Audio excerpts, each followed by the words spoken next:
Welcome to GORECAPS. Today we are going to see a post-apocalyptic movie named The Road. A mysterious cataclysmic event has killed off almost all of the animals and crops on Earth. Most of the structures of civilization have collapsed, and people have now resorted to extreme measures to survive. A man and his young son, whose names are unknown, must make their way through the crumbling cities to scavenge for food and supplies while avoiding cannibalistic gangs. While traveling through desolate roads, the man recalls how the catastrophe affected the world and its remaining population. When the disaster struck, the clock stopped at 1:17, and there was a flash of bright light followed by mild quakes. He seemed to have given up on keeping track of the dates, and he can only guess that it's already October. The man surmises that all the trees will soon fall as the world gets darker and colder. He has observed that most people on the roads are refugees carrying their carts and armed gangs scavenging for food and fuel. He remembers that in just a year after the cataclysm, wildfires occurred followed by deranged chanting. Some of the people have now turned to cannibalism. Apart from hunger, cannibalism has become one of his worst fears. He tells his son stories of courage and justice to help him stay alive. As they search for supplies on an abandoned farm, the boy sees some hanged corpses. The father explained to him those were the remains of people who had taken their own life. The man later shows his boy a revolver loaded with 2 bullets. He tells the boy that those 2 bullets are for both of them. He then demonstrates to the boy how to use the gun on himself. In a flashback, the man's wife relaxes by the piano while preparing something to eat. After taking a few bites, she was suddenly startled when she sees her water breaking. She hesitates to give birth, believing that the child would only suffer due to the world's dangerous conditions. Her husband ignores her objections and tells her to keep pushing until she starts giving birth. She screams as she pushes the infant out of her womb. While resting in a car, the man was suddenly jolted awake by the sound of engines approaching.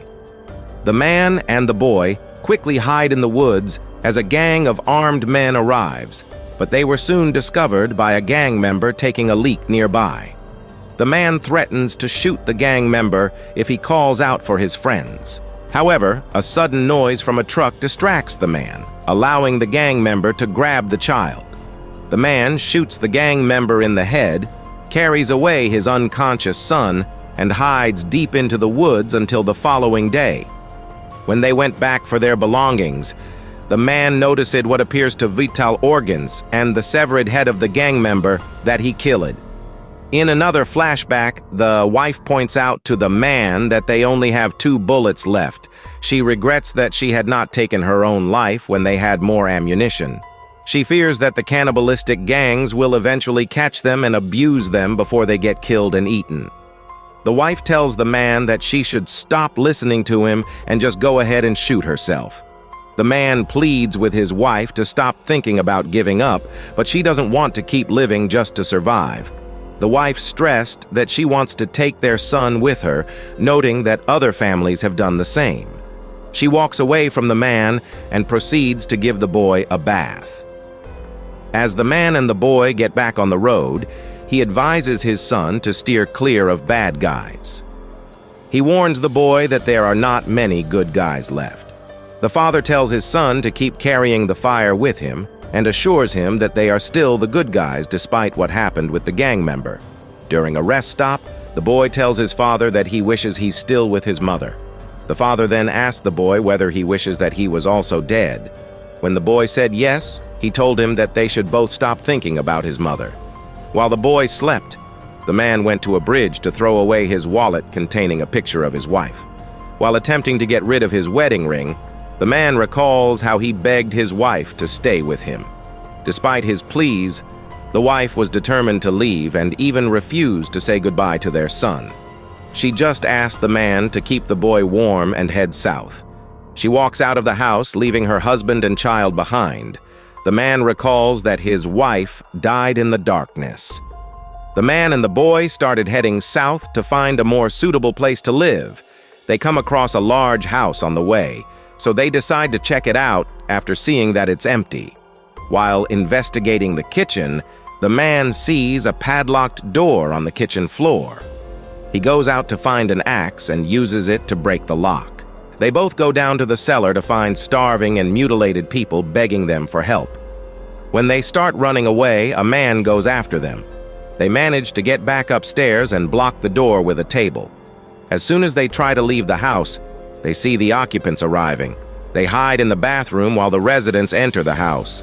The father urges his son to take the gun, but the boy refuses. When he hears one of the occupants approaching, he points the gun to his son's head to keep the boy from ending up like the people in the cellar. All of a sudden, the occupants hear loud banging sounds coming from the kitchen floor. As the occupants ran to investigate, the father and son make their escape through the window. They hide from the occupants until it gets dark. As the boy slept, the man hears screams coming from the place. He tries to cover up the boy's ears to keep him from hearing the horrible sounds. When he stops hearing any noise, he wakes the boy up and they quickly leave. The father and son make another stop to eat the remaining piece of food they have left. After eating the last bug, the boy asks assurance from his father that they'd never eat a human being no matter how hungry they are. The man points out that they're already starving at the moment and they still wouldn't eat anybody. Feeling satisfied by his father's response, the boy affirms that they're the good guys because they're carrying the fire. The two get back on the road and stop by the house where the man grew up. He recalls the Christmas holidays he spent in the house, but the boy discourages him from reliving those moments in his head. While waiting outside the house, the boy sees another boy in a building across the street. The other child runs away as soon as the boy sees him. The boy runs after the child, but the man stops him. They continue their journey with the boy, disappointed that he didn't get to see the other child. The man tries to console his son, noting that the boy wants to see other children when they arrive at the coast. He told the boy that he once had friends of his own, but they are all gone. The pair had begun to starve after running out of food. The boy asks his father if they'll die all of a sudden.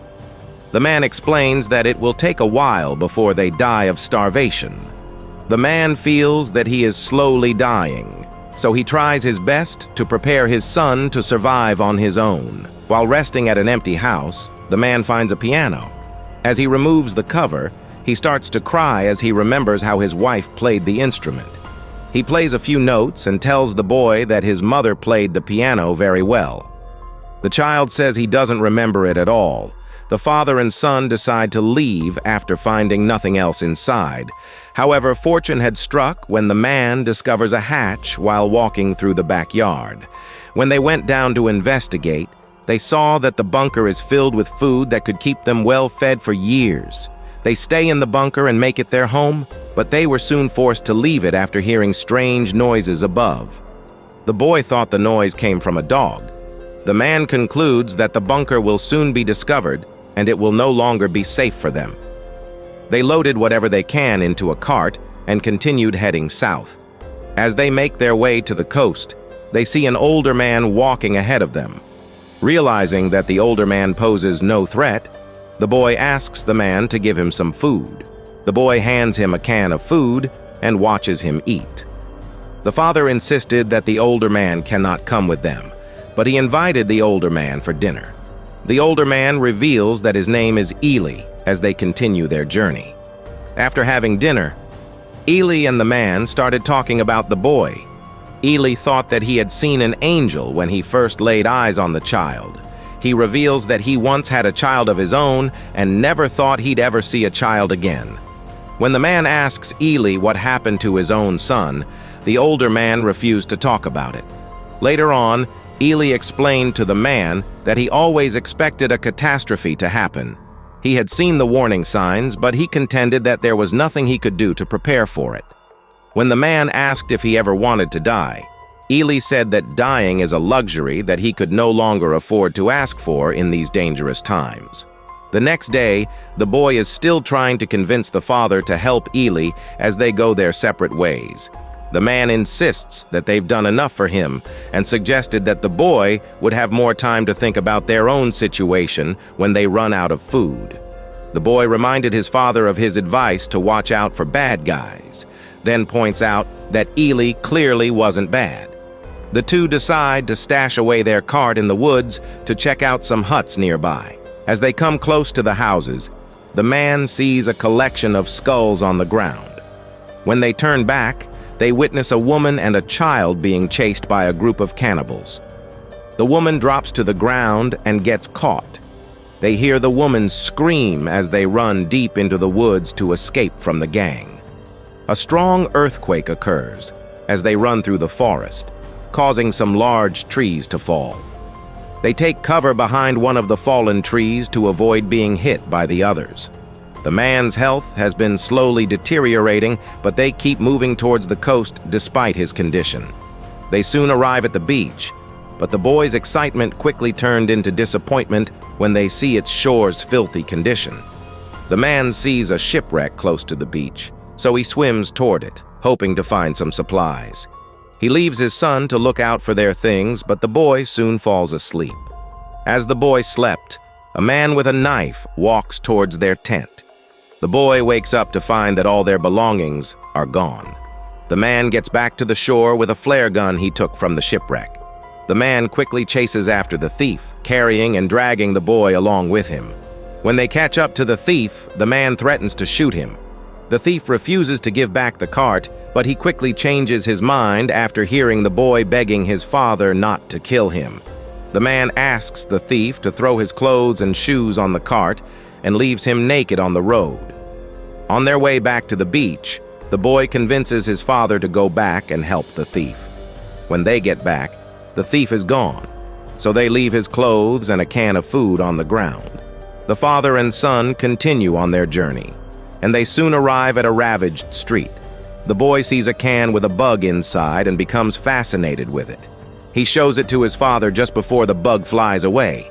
As they watch the bug fly, an arrow shoots past them. They quickly take cover, but the man gets hit in the leg. Before the archer shot another arrow at them, the man shoots a flare gun through the window where the projectile came from. The man staggers to get inside the building to see who shot the arrows. When he opened the room, he finds a woman weeping over a man hit by his flare gun. The man asks the woman why they were following him, but the woman insisted that the man and his son were the ones who were following them. The man leaves the woman and tends to his wounds before they continue heading south. As the man's health continued to deteriorate, he decides to leave their belongings behind and set up camp on the beach. In his sleep, the man dreams about being with his wife. When he realizes that he will die soon, he tells his son to continue going south on his own. The man advises his son to always keep the gun with him and never let anyone take it from him. The son tells his father that he wants to go with him, but the man insisted that he must keep living and find the good guys. After covering his father with the blanket, the boy takes the gun and puts it in his pocket. He walks along the shore and sees a stranger approaching him. He takes out the gun and points it toward the stranger as the man gets closer. The stranger asks the boy about his father and tells the child to come with him.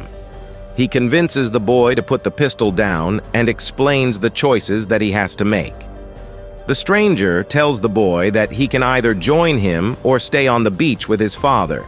He tells the boy to stay off the road if he decides to go on his own. The boy asks for assurance that the stranger is one of the good guys, but the man says he can only take a chance. The stranger further reveals that he has 2 children with him, a boy and a girl. He assures the boy that he doesn't eat people. The boy asks the stranger if he is carrying the fire. The stranger didn't know how to reply, but he eventually said yes when the boy pressed him for a response. After being convinced by how the stranger answered his questions, the boy asked if he can go with him. He says one last goodbye to his father and walks toward the stranger, who is now joined by a woman and 2 children. The woman explained that they have been following him and his father for a while. She says that she has been worried about him, but they no longer have to worry about anything now that they're together. The boy takes a look at the other children and notices a dog with them. Feeling reassured that he is in good hands, the boy agrees to join them.